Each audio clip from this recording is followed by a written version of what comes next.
Hi friends, it's Sarah, the owner and maker behind Multifarious Nature. Thank you so much for joining me today. If you're a new viewer, big welcome to you, and if you're a returning viewer, welcome back. I'm glad you guys are here for another episode, and we'll get right into it here. All right, so shop update end of things. There are comb top, carded bats. Goodness, I can't speak. In the shop currently, and I have an example of one of them. I currently am working on the oh my goodness, guys, I am just all out of sorts today. The horned Dorset, the horned Dorset. I'm currently working on that one, so I can show you guys that sample coming up here. But so not in this video, but in then hopefully the next one I'll have that done. But I did want to show you guys the Suffolk. So that Suffolk fleece that I currently have in the shop that is carded, it is more on the rustic side. So if you're someone who's kind of sensitive to prickle factor, you tend to shy away from the more primitive breeds, then I guess I would say this might not be for you. Not that I want to deter anybody from trying something, but I want you to be happy with it, right? So if you are all for a really durable fleece, this would be a great one. I'm going to show you guys a close-up. I did a 3-ply of this Suffolk fleece, and this one, you hopefully can see it. There are guard hairs in this fleece. So when I carded it up, there's little like black hairs throughout it, and they're guard hairs. Some of the guard hairs fell out while I was processing it. Some of them fell out as I was spinning it, but there are definitely still some guard hairs in there, which I'm sure you could see. They come out pretty easily. Like I just pulled another one out. They really, really come out pretty easily, but it will add to the durability of this yarn, but it also adds to the prickle factor. A Suffolk fleece is actually usually pretty darn soft, but this one, while it is soft, it definitely leans. I'd say it's not soft, it's toothier. I probably have quite a bit of the, I'm gonna call it the booty wool, the booty wool in this one that I had for myself. So that there's usually more guard hairs on the rear. It just adds to keeping the stuff off of the sheep, right? It's to protect the sheep. So I wanted to let you guys know that. I intend to spin all of the carded top that I ever put in the shop, the bats, but I did want to let you guys know this because I am slow to spinning things sometimes. So I did finally get that spun up, and I did get some decent yardage, and of course I left my cards on the table. Shoot, I think I got 80, I think it was 80, 82 yards or something. I'd say this is probably DK-ish. It goes from like fingering to DK in many spots. It's kind of a thick and thin, of course. I always have a little of that with my Handspun, which I love as the character of Handspun. But I wanted to show you guys that. And then this is not currently in the shop. I just kind of wanted to show you, and I'm going to call it part of the shop update anyway because it's our sheep. So I was processing Amanita's fleece here, and I did show you guys the big bat that I made last week. But this is the bat, and then I carded it with some Angora floof. So I did 2 passes with it. I'm still learning how to blend certain things together. So it's a little bit of a rough blend. It's not super smooth blend. So this I only put through the drum carder once for this one, and the other ones I have at least 2 passes. But this is Amanita's beautiful fleece. So she is a musket. I think that's what they consider her, a musket. And she's like a light brown was her primary color when I got her. And then as her fleece is growing out, it's white, but then it reads a little bit brown because it has the brown hairs, which you can really see when you actually spin up her fiber. Now the gray in there is primarily from the Angora. The Angora rabbit was a gray color. So it's really beautiful. Oh, Ami. Amanita's fleece is so pretty. Just love it so much. I could stare at this stuff all day, and I'm so proud of it because, it's rewarding when you raise these critters and you see the beauty that they are and their characters and a half, let me tell you. So yeah, I guess that's kind of like a shop update, end of things. There is some horn dorset in the shop if you're looking for horn dorset. There's Suffolk if you're looking for that. I'm going to definitely be adding more fleeces. I am currently working on another fleece, and it's just a process. It's a slow process. I've been hand picking for a while now, so it's just each day I try to get some done. I normally do the primary work that I do for Multifarious Nature is on Fridays. However, it has been bleeding into my week now, which is exciting. It's exhausting, but it's exciting. So because we have that wonderful warm weather we've been blessed with lately, which I actually really am grateful for, because when it comes to doing suet washing of the fleece, it's so rewarding. So I did actually make a little video. I posted it on Instagram. I'm going to try to figure out, actually, no, I think I posted it on YouTube. So hopefully you guys saw it. It was a short, and I'm trying to get better about doing that because I can hopefully video with the girls and stuff and show you the sheep. But I wanted to show you a little bit into the process of how I clean fleeces, and it's quite the process. I love the suet method, which is actually like a fermentation method where you're using the actual breakdown of the sweat of the sheep, basically, to break down and get the dirt off of it and break down some of the lanolin. Is primarily the dirt and creepy bits, and then I then scour that with actual soap, and it's just like a scouring wash. That's what I use. And then I do multiple rinses of that, and so it's quite the process. It's a pretty involved process. Now that the suet bath is really going full force, depending on the dirtiness of the fleece, I can let it soak for 2 days instead of a whole week, and then I can do the scouring method. So it's a lot of work, and then I hand pick it, and then I put it through my carder, multiple passes, and I love it. I love the process. I love it a lot. I think you have to love it sometimes to do it to this extent. I have a lot of fleeces to process, that's for sure, but I really am enjoying it, and it's quite rewarding. And I do think one of my favorite parts is actually the washing part, and that sounds weird to say because it stinks. That suet bath, like, if you want to know what a suet bath smells like, it's it's kind of a cross between disgusting, like, I mean, I'm going to be frank, okay? It's kind of got this, like, poopy smell. I mean, it's like it's got sheep poop in it, and there's, like, sewer. It smells like sewer, sheep poop, and barn, like, all wrapped into one, and it is pungent, let me tell you. And every time I open it, my husband, if he comes out, he's just like, whoa, you have to do that outside. You cannot do that in your house. Do not do it in your house. You have to do it outside. You just have to. It's disgusting. You would not want that in your house, and you don't want to rinse it down your sink. Only do it outside. So this type of processing in this manner, I can only do during the summertime, like the spring, summertime, primarily summer, because you need that warmer temperature for that bacteria and stuff to really do its thing. It's lovely sounding, isn't it?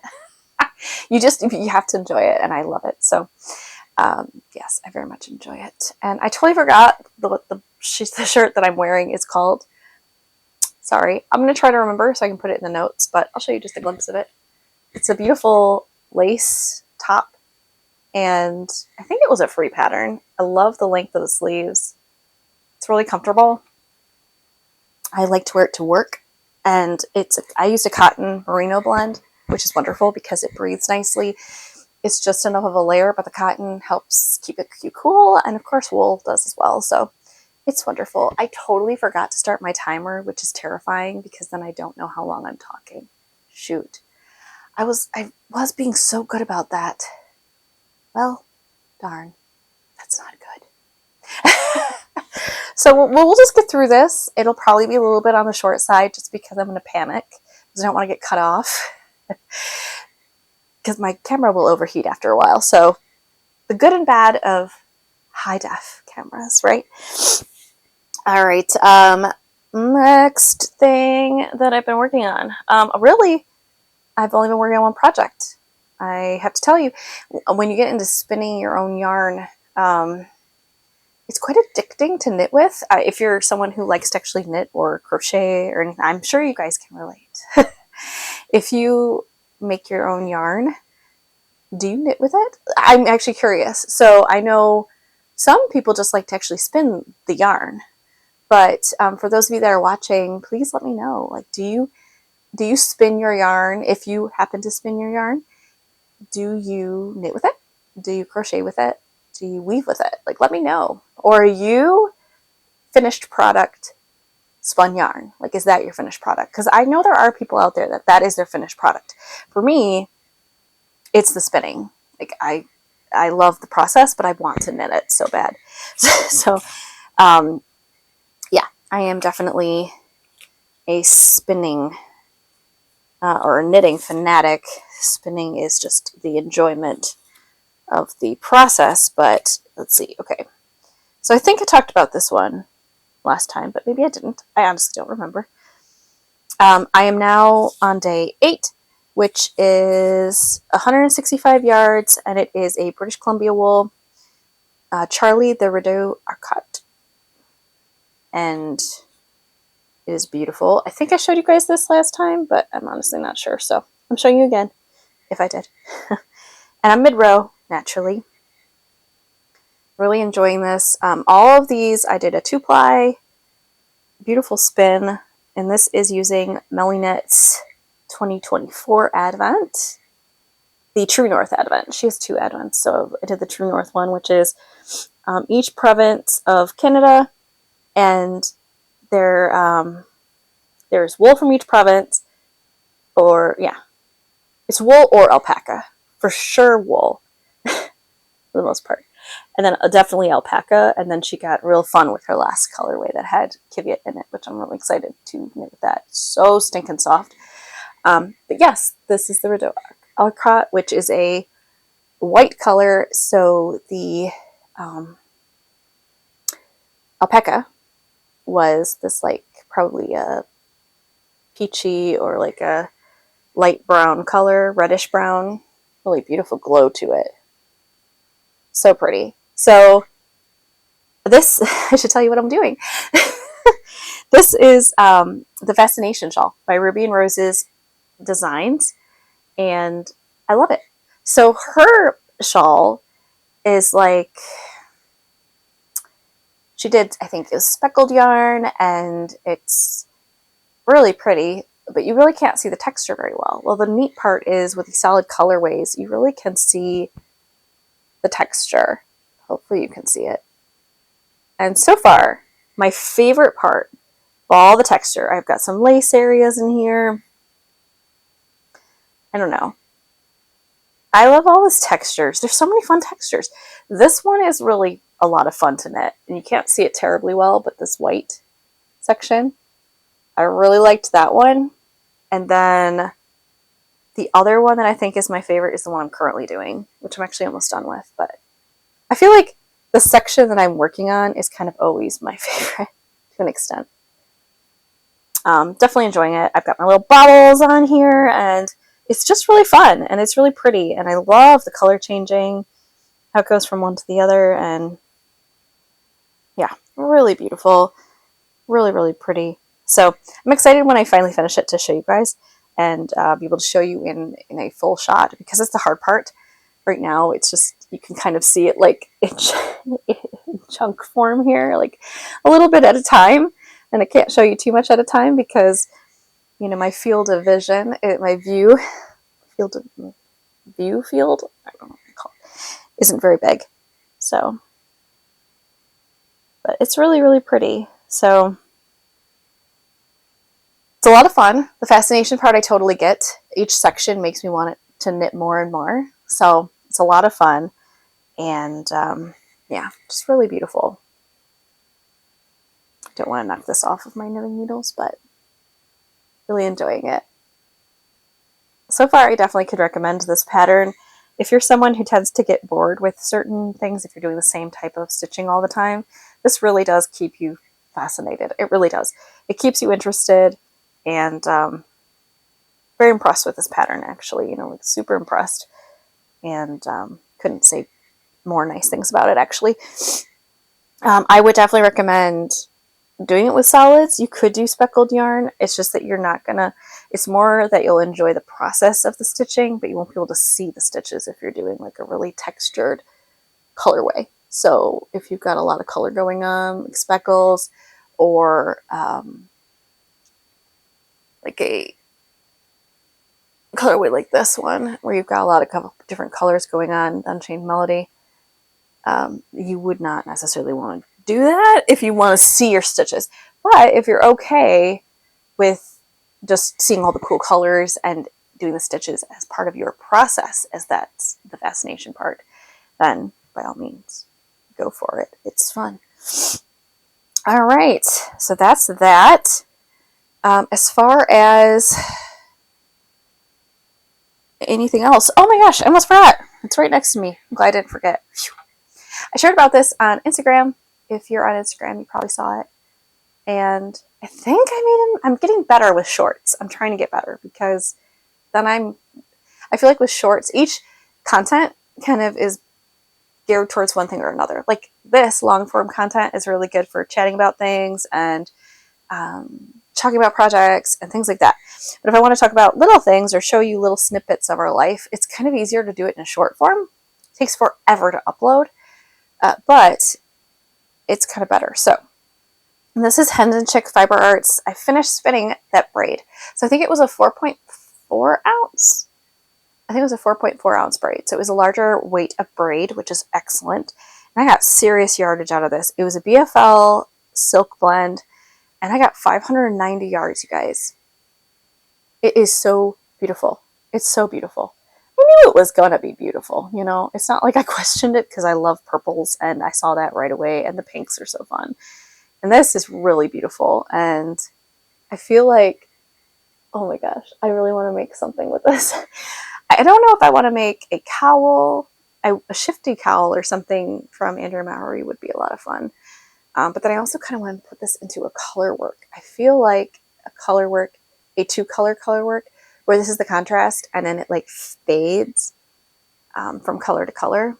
I think it'd be so pretty. So it's 2-ply, and I think I talked about this in the video, but yeah, I split the braid in half, and then I basically spun it in order and then applied it together. There's still, some barber pulling and everything, but it's so beautiful. And then this is the little bit, because I had them 2 bobbins, and then there's always that little bit that just didn't fit on the that didn't match up. So I was pretty good. That's pretty good. But it was, of course, not exactly in half, so that's what happens. But overall, so technically it's a little more than 590 yards, but I mean, that's not a lot of yardage right there, so I think it barely counts. But I did do that. So that is that. Excited to work with other colorways by her. Yeah, she has a lot of really pretty colorways, and I did pick up a couple from the Alpaca Festival a couple weeks back. So I'm excited to work with those again. That was a really fun little spinning adventure, because a lot of the fleeces that I work with tend to be more solid colored or gradients. So I have some CVM fleece. It's beautiful gray, like variants of gray. So as you're spinning, you're getting the different gray shades. So that's a lot of fun. It makes it interesting for the visual process of spinning it.